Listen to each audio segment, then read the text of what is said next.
Hello friends, welcome to lunch services. This is Ram Soni. आज हम discuss करेंगे बेहद चर्चित आईएएस ऑफिसर के बारे में, डॉक्टर पूजा खेड़कर।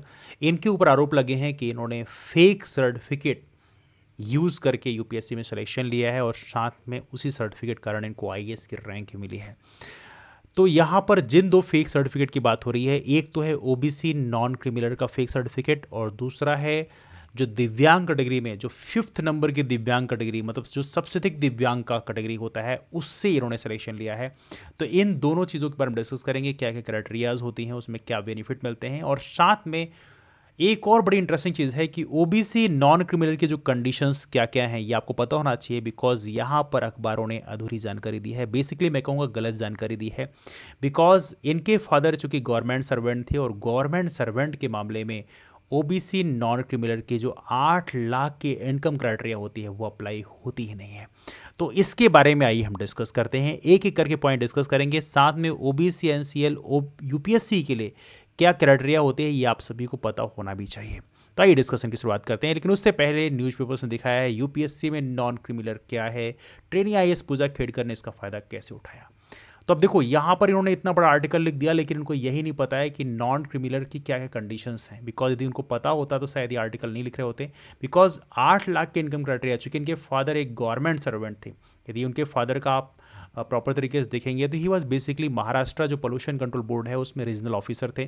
तो बेसिकली यदि रहे भी होंगे तो स्टेट पीसीएस के रहे होंगे, और स्टेट पीसीएस का जो अधिकारी होता है वो second class, maximum second class gazetted officer होता है। और आपको पता होना चाहिए सेकेंड क्लास गजेटेड ऑफिसर जो हैं उनके बच्चे नॉन क्रिमिनल में ही ट्रीट किए आते हैं। उसकी कंडीशन हालांकि हम डिस्कस करेंगे। तो यहाँ पर देखा है तो ये कंडीशन के ऊपर अप्लाई नहीं होती। जो गवर्नमेंट एम्प्लॉयज़ होते हैं वहाँ पर 8 लाख की जो इनकम क्राइटेरिया बेसिकली अप्लाई ही नहीं होती। दूसरा आर्टिकल लिखते हैं endocrinologist to arrogant IAS trainee. Endocrinologist क्या होता है यदि आपको नहीं पता हो तो आपको बता दूं, ये विशेष प्रकार के डॉक्टर होते हैं, बेसिकली सी इज एमबीबीएस। तो यहाँ पर जो एंडोक्रिनोलॉजिस्ट होते हैं ये हार्मोन्स के डॉक्टर होते हैं। ये जैसे डायबिटीज़ है, थायराइड डिजीज़ है, infertility, growth issues, metabolic disorders, इन चीज़ों को, ऑस्टियोपोरोसिस, इन चीज़ों को बेसिकली ट्रीट करने का काम करते हैं। तो यहाँ पर पेशेवर ये डॉक्टर भी हैं। नाउ यदि हम बात करें तो यहाँ पे बहुत सारे आर्टिकल लिखे और भी हैं, जैसे नॉन क्रिमिनल की बात कही गई है, 22 करोड़ रुपए एसेट की बात की गई है। तो इन सभी चीज़ों के बारे में हम डिस्कस करेंगे, लेकिन साथ में जो इनकी ऑडी है ये भी काफ़ी चर्चा में है। हालांकि ऑडी इनके नाम पर नहीं है, इनके फर्म के नाम पर है, तो इसके बारे में भी हम बेसिकली डिस्कस कर सकते हैं। चूँकि यहाँ पर इसमें जो ये आप देख सकते हैं रेड बीकन लगा हुआ है, ये लगाना बेसिकली ट्रेनिंग ऑफिसर को अलाउड नहीं है। हालांकि यूजुअली इस समय अप्लाई लगाते नहीं है, लेकिन यहाँ पर ट्रेनिंग ऑफिसर को बेसिकली अलाउड नहीं है। और यहाँ पर आप देखेंगे जो नंबर प्लेट है, नंबर प्लेट भी यहाँ पर वीआईपी नंबर प्लेट लगाई गई है, ये भी अलाउड नहीं है। देखा है तो इन्होंने प्राइवेट कॉन्ट्रैक्टर का इस्तेमाल करके यहाँ पर ये लगवाया है, तो ये थोड़ा सा यहाँ पर रूल्स के खिलाफ में है और डेफिनेटली इनके ऊपर उसके लिए एक्शन लिया ही जाएगा। नाउ यहाँ पर कुछ और भी आर्टिकल्स इस तरह से दिए हुए हैं, जैसे वीआईपी डिमांड्स इन्होंने किया है, फेक सर्टिफिकेट इस्तेमाल किया है, तो ये सभी चीज़ें चर्चा में है। नाउ अब चर्चा करते हैं इनके बारे में प्रॉपर तरीके से। तो यूपीएससी में इन्होंने सिलेक्शन लिया है और यूपीएससी में जो इनकी रैंक है, बहुत अच्छी रैंक तो नहीं थी, लेकिन चूंकि इन्होंने जो दिव्यांग कैटेगरी मैंने डिस्कस किया है, जो 5वें नंबर की दिव्यांग कैटेगरी होती है जिसमें सबसे कम कट ऑफ जाता है, उसका इस्तेमाल किया and this is how C became IAS officer. हालांकि दिव्यांग कैटेगरी में चूंकि जो अभी इन्वेस्टिगेशंस हो रहे हैं उसमें ये पता चल रहा है कि इनके पास उतनी ज़्यादा दिव्यांगता है नहीं, तो इन्होंने बेसिकली फेक सर्टिफिकेट उसका इस्तेमाल किया। और हमारे देश में देखा है तो एज ऑफ नो हमारे मध्य प्रदेश में भी ऐसे बहुत सारे मामले आए हैं जहाँ पे बहुत सारे कैंडिडेट्स ने दिव्यांग सर्टिफिकेट का इस्तेमाल करके, फेक सर्टिफिकेट का इस्तेमाल करके नौकरी पाई है। हालांकि उनकी नौकरी अब जा भी रही है, उन्हें बर्खास्त भी किया जा रहा है, but the process is going on. Now यहाँ पे देखा जाए तो एज ए आईएएस प्रोफेशनल के रूप में ज्वाइन किया। और खेड़कर की बात करें तो इन्होंने डिमांड शुरू कर दिया ज्वाइन करते ही, चूँकि कुछ ऐसी डिमांड इन्होंने किया जो आमतौर पे ट्रेनी आईएएस ऑफिसर को अलाउड नहीं होती है। जैसे इन्होंने वीआईपी नंबर प्लेट की डिमांड करी, और वीआईपी नंबर प्लेट बाद में इन्होंने अपनी ऑडी कार में लगा भी लिया, उसमें लिखा भी महाराष्ट्र सरकार है ना। तो ये सारी चीज़ें बेसिकली करी जो आमतौर बेसिकली जो ट्रेनिंग आईएएस ऑफिसर्स होते हैं उनको अलाउड नहीं होता। और अपार्ट फ्रॉम दैट जो प्राइवेट नंबर प्लेट होता है, वीआईपी नंबर प्लेट होता है जो प्राइवेट कॉन्ट्रैक्टर से आपने बनवाया, तो वो भी बेसिकली अलाउड नहीं होता है ना। तो देखा जाए तो ये कुछ गलत तरीकों का इस्तेमाल किया गया। हालांकि हमारे देश में जो आईएएस ऑफिसर्स होते हैं और जो करप्शन होता है, कहीं ना कहीं उसमें जो रिलेशन है वो अजीबोगरीब बनता जा रहा है। तो कहीं ना कहीं हमारे देश में जो गवर्नमेंट है उसको भी इसके खिलाफ में एक्शन लेना पड़ेगा and we need to take the strong steps. Because देखा जाए तो एक क्वेश्चन नाना पाटेकर ने पूछा था देवेंद्र फडणवीस से, जो कि महाराष्ट्र के डिप्टी सीएम भी हैं। तो उनसे पूछा था कि आप ये बताइए कि हमारे देश में जब कोई सरपंच बनता है या विधायक बनता है, सांसद बनता है, मंत्री बनता है, मुख्यमंत्री बनता है, तो उसकी प्रॉपर्टी दिनों दिन उसकी बढ़ती जाती है। दुनिया में हर किसी को दिख रहा होता है, लेकिन बस आपको क्यों नहीं दिखाई देता? तो उसका उन्होंने फिर अजीबोगरीब जवाब दिया। लेकिन कहीं ना कहीं ये बात सच है कि यही कंडीशन इस समय आईएएस आईपीएस ऑफिसर्स की भी है। तो कहीं ना कहीं ये चीज़ें सिक्योर्ड जो चेक है, चेक्स एंड बैलेंसेस होना ज़रूरी है। This is also need of the hour. ना आपकी राय क्या है, आप ज़रूर यहाँ पे नीचे कमेंट करके बताइए। अब देखिए यहाँ पर देखा जाए तो एक और महत्वपूर्ण चीज़ है जो चर्चा में है कि अब ये चीज़ें प्रॉपर तरीके से आप देखेंगे, न्यूज़पेपर्स में निकला भी है। महाराष्ट्र गवर्नमेंट में जो प्राइवेट ऑडी इनकी काफ़ी चर्चा में है और साथ में कुछ स्पेशल प्रिविलेज की उन्होंने डिमांड किया था जो कि प्रोबेशनरी ऑफिसर को यूजुअली नहीं मिलता। इनका जो चेंबर है, जो इन्होंने एडिशनल कलेक्टर का चेंबर वहाँ पे हथिया लिया था, वो भी काफ़ी चर्चा में है। और साथ में ये चर्चा में तब आई जब इनका ये हुआ कि इन्होंने ओबीसी नॉन क्रिमिनल का फेक सर्टिफिकेट इस्तेमाल किया है। जो पीडब्ल्यूडी जो डिसेबिलिटी कैटेगरी का जो सर्टिफिकेट है उसको भी फेक तरीके से इस्तेमाल किया है। तो वो दोनों चर्चा में है। और साथ में इनके जो फादर दिलीप खेड़कर हैं, वो रिटायर्ड हैं, सीनियर ऑफिसर थे स्टेट पोल्यूशन कंट्रोल बोर्ड में महाराष्ट्र में। इन्होंने लोकसभा का चुनाव भी लड़ा था वंचित बहुजन अघाड़ी से, अहमदनगर से, है ना।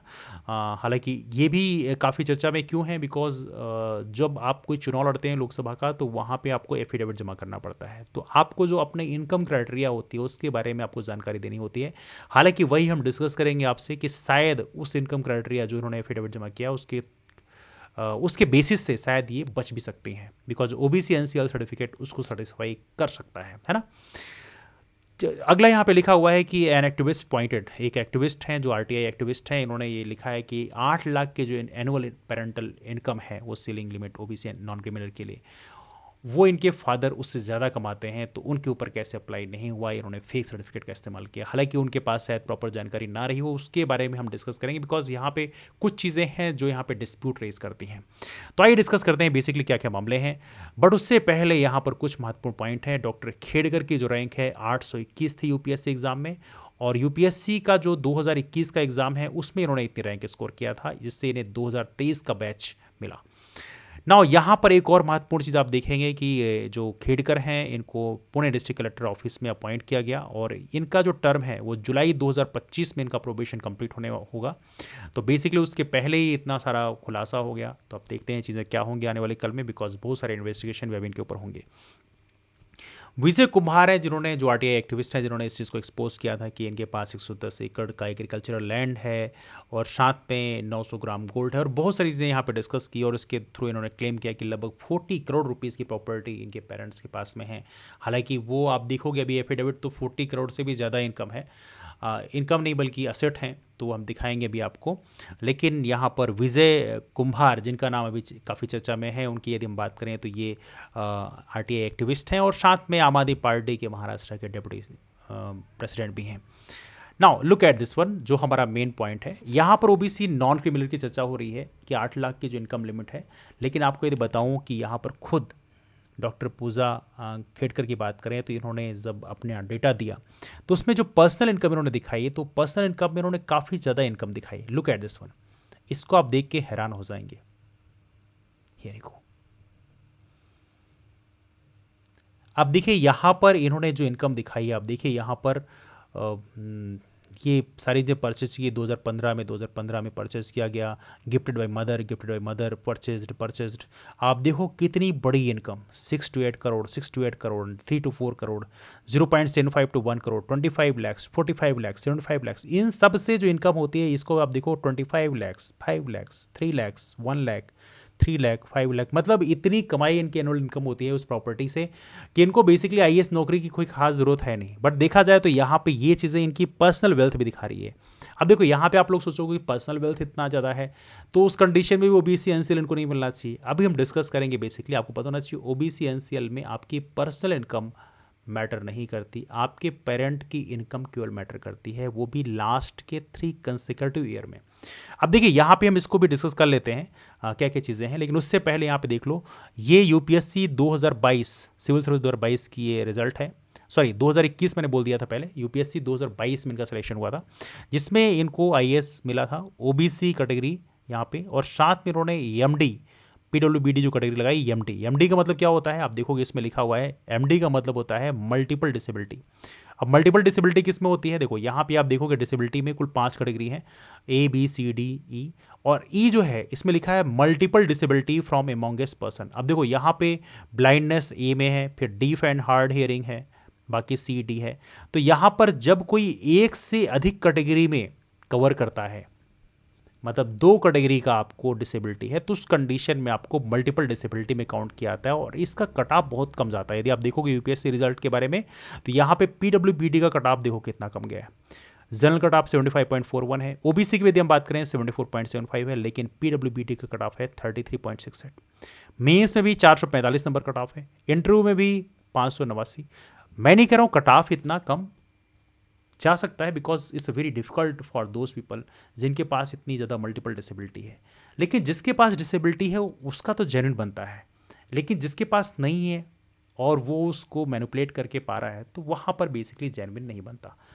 हालांकि इसमें आप लोगों की राय क्या, आप नीचे कमेंट करके जरूर बताइए। अब देखिए यहाँ पर जिस चीज़ की हम चर्चा कर रहे थे कि जो ओबीसी नॉन क्रिमिनल की जो कंडीशन है वो इनके ऊपर शायद अप्लाई ना हो, और दैट्स पॉसिबिलिटी कि शायद ओबीसी एनसीएल के सर्टिफिकेट वाले मामले में ये बच जाएं। ये मैं क्यों बोल रहा हूँ, इसको ज़रा देखिएगा। दिलीप खेड़कर इनके पिता हैं, जिन्होंने महाराष्ट्र में अभी लोकसभा का चुनाव लड़ा है। इन्होंने प्रॉपर तरीके से इन्फॉर्मेशन दी। इनकी एज अभी 58 है, मतलब बेसिकली रिटायर नहीं हुए हैं, बल्कि इनको या तो इन्होंने रिटायरमेंट लिया होगा, दैट्स अ पॉसिबिलिटी, बिकॉज 58 साल में कोई रिटायर तो नहीं होता। दूसरी कंडीशन यहाँ पर ये है, जो कि 60 साल रिटायरमेंट है, अब तो कुछ जगह 62 साल हो गया है। अब देखो यहाँ पे एक और इंटरेस्टिंग चीज़ मैं आपको बताता हूँ, इनकी जो पोस्ट रही है, यदि आप महाराष्ट्र पोल्यूशन कंट्रोल बोर्ड देखोगे तो उसमें जो इनकी पोस्ट थी वो रीजनल ऑफिसर की पोस्ट थी। और रीजनल ऑफिसर बेसिकली रैंक अच्छी होती है, लेकिन देखा जाए तो वो आईएएस की रैंक से नीचे के रैंक के होते हैं। तो बेसिकली देखा जाए तो ये क्लास 2 ऑफिसर रहे होंगे, दैट्स अ पॉसिबिलिटी, और क्लास 2 ऑफिसर ही रहे होंगे। नाउ यदि आप इनके एसेट को देखोगे तो यहाँ पे 40 करोड़ के आसपास इनका एसेट इसमें दिखाया गया है। वैसे भी आप एफिडेविट देखना चाहो देख सकते हो, इलेक्शन कमीशन ऑफ इंडिया की वेबसाइट से भी आपको मिल जाएगा, है ना। तो ये चीज़ें प्रॉपर तरीके से इसमें दिखाई गई हैं। नाउ इसमें एफिडेविट में जो इन्होंने डेटा दिया है, इसको ध्यान से देखो। 2022-23 का जो फाइनेंशियल ईयर है, इसका डेटा दिया हुआ है। 2022-23 का 43,59,230। 2021-22 का जो रेवेन्यू इनका है वो कितना है, 13,58,290। लेकिन उसके पहले के जो ईयर है उसमें नन नन नन लिखा हुआ है। और जब 2022 का इन्होंने फॉर्म अप्लाई किया होगा तो 2021 का नॉन क्रिमिनल स्टेटस देखा होगा। तो 2021 या उसके पहले के ईयर में आप देखोगे तो यहां पे इनकम इनकी 000 दिखाई गई है। पिछले 3 फाइनेंशियल ईयर दिखाया था, तो यहां पे पिछले 3 फाइनेंशियल ईयर में इनकी इनकम कितना दिखाई गई, 000। एक तो ये आप देख लीजिए। सेकंड यहाँ पे आप देखोगे कि इनकी यदि मदर की बात करें, इनकी स्पाउस मतलब इनकी मदर जो हैं, इनकी इनकम यदि आप देखोगे तो यहाँ पर भी इनकी इनकम बहुत ज़्यादा नहीं दिखाई गई। 25,000, 1,54,000, 2,47,000, 3,11,000। ये जो इनकम इनकी बढ़ी है अचानक से, वो 2022-23 से बढ़ी है। तो कहीं ना कहीं इनके ऊपर बेसिकली जो ओबीसी एनसीएल है उसके बादल नहीं मंडराएंगे, दैट्स अ पॉसिबिलिटी। बिकॉज देखा जाए तो यहाँ पे स्केप कर सकती हैं, बिकॉज यहाँ पर देखा जाए तो जो ओबीसी एनसीएल कंडीशन होती है वो पिछले 3 फाइनेंशियल ईयर का देखा जाता है, और पिछले 3 फाइनेंशियल ईयर का जो डेटा इनका दिया हुआ है आईटीआर में, वो डेटा यहाँ पर इनको बचा देता है। और यदि आप ये बोलो कि नहीं नहीं इनके पास 40 करोड़ रुपीज़ का वेल्थ है, देखो ओबीसी एनसीएल की जो कंडीशन है वो ईडब्ल्यूएस की कंडीशन से अलग है। ओबीसी एनसीएल में ये एक जगह ज़रूर लिखा हुआ है, प्रॉपर तरीके से आप देखेंगे यहाँ पर आपको national commission of backward class में आप जाओगे तो यहाँ पे सारी डेटा मिल जाएगा आपको कि ओबीसी का सर्टिफिकेट की क्या क्या कंडीशंस हैं, एनसीएल क्या कंडीशन है, रिवाइज्ड कंडीशन भी आपको मिल जाएगी। यहाँ पे आप देखोगे तो प्रॉपर तरीके से यहाँ मिलेगा कि एज ऑफ नाउ 8 लाख रुपये इनकम क्राइटेरिया कर दिया गया है। और इसके अलावा यहाँ पे कई सारी कंडीशन और भी लिखी हुई है, हम इनके बारे में डिस्कस करेंगे। लेकिन यहाँ पर आपको समझने की ज़रूरत यह है कि जो गवर्नमेंट एम्प्लॉयज़ होते हैं उनके केस में जो 8 लाख की इनकम लिमिट है वो अप्लाई नहीं होती है। यदि आप गवर्नमेंट एम्प्लॉय रहे हैं तो आपकी कंडीशन में यहाँ पर 8 लाख की इनकम लिमिट अप्लाई नहीं होती। अब यहाँ पे क्या अप्लाई होती है, यहाँ पे लिखता है कि यदि आप क्लास 1, आपके दोनों पेरेंट्स जो हैं क्लास 1 गेजेटेड ऑफिसर हैं, तो उस कंडीशन में आपको नॉन क्रिमिनल का बेनिफिट नहीं मिलेगा। यहाँ पे लिखा हुआ है सर इससे। इसके अलावा यदि आपके कोई भी एक पेरेंट भी क्लास 1 है तो उस कंडीशन में आपको एनसीएल का बेनिफिट नहीं मिलेगा। नाउ यहाँ पे फर्दर क्या लिखता है कि यदि आपके पेरेंट्स क्लास 2 गेजेटेड ऑफिसर हैं, क्या लिखा है, क्लास 2 गेजेटेड ऑफिसर हैं और यदि वो 40 वर्ष से कम उम्र में क्लास 1 में प्रमोट हो जाते हैं तो उस कंडीशन में भी आपको एनसीएल का बेनिफिट नहीं मिलेगा। लेकिन इनके फादर की जो पोस्ट थी वो रीजनल ऑफिसर की थी एंड दस पॉसिबिलिटी कि वो क्लास 1 में प्रमोट नहीं हुए थे, इसलिए वो यहां बच जाएंगे। चूंकि यदि इनके फादर क्लास 2 में रहे हैं 40 साल से कम उम्र में तक, तो उस कंडीशन में इनको एनसीएल का बेनिफिट इस कंडीशन में जो एफिडेविट दिखा रहा है उसमें मिल सकता है। और याद रखिएगा, इसमें जो आपका वेल्थ है, वेल्थ में आपके पास 40 करोड़ की प्रॉपर्टी है कि 50 करोड़ की प्रॉपर्टी है, वहां पर ओबीसी एनसीएल कंडीशन अप्लाई नहीं होती। हाँ, कुछ जगह में वेल्थ टैक्स की बात जरूर करी गई है, लेकिन चूंकि एज ऑफ नो हमारे देश में वेल्थ टैक्स लगता नहीं है, तो उस कंडीशन में वेल्थ टैक्स की कंडीशन अप्लाई होगी नहीं। तो इस कंडीशन में मैं आपको बताना चाह रहा था कि यहां पे बच सकते हैं। अब मैं आपको ओबीसी एनसीएल की कंडीशन थोड़ी बता देता हूं, क्या कंडीशंस हैं, जरा एक बार नजर डालिए। Let me discuss about this one. OBC NCL की पहली कंडीशन है कि यदि आप प्राइवेट एम्प्लॉय हैं तो उस कंडीशन में 8 लाख की लिमिट है कि 8 लाख या उससे अधिक यदि आपकी इनकम है तो आप ओबीसी एनसीएल में काउंट नहीं किए जाएंगे, आप क्रिमिनल मान लिए जाएंगे, है ना, प्राइवेट एम्प्लॉयज़ के लिए। यदि आप गवर्नमेंट सेक्टर में हैं तो वहां पर फिर रैंक दिखी जाती है। गवर्नमेंट सेक्टर में है यदि आपके फादर जो हैं, आपकी इनकम, देखिए यहां पे एक चीज़ और ध्यान रखना है, एक बहुत महत्वपूर्ण पॉइंट यहाँ पे लिखा हुआ है, आपकी इनकम आपके पेरेंट की इनकम मैटर करती है। आपकी इनकम कितनी है, ओन स्टेटस या इनकम जो आपकी है वो मैटर नहीं करती नॉन क्रिमिनल के लिए। भले आप खुद आईएएस भी बन जाओ, लेकिन तब भी यदि आपके पेरेंट्स की इनकम कम है या वो उनकी रैंक कम है गवर्नमेंट एम्प्लॉय कंडीशन में, तो आप नॉन क्रिमिनल ही काउंट केस होगी। ऑलराइट, तो ये चीज़ आप समझेंगे, दैट्स वेरी इंपॉर्टेंट। अब चलो मैं थोड़ा डिस्कस कर लेता हूँ।